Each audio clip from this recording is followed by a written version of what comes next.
Okay, we just made the first sample of the new tool roll, and show you the outside a little bit. We got a couple pockets there, and a long zipper pocket there. So Velcro name tag like that. But anyway, we got a couple modifications we're going to do already. So I'm just gonna show you. We're gonna put a cover, Velcro cover that comes over here and goes over there, so stuff don't come out too far like that.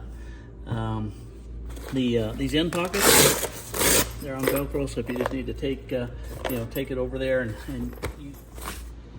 so yeah, we'll just have the flaps there. We're gonna put a little Velcro tab there to keep the wrench in there, and then this is removable as well, and this is your sockets right in there, a little elastic deal.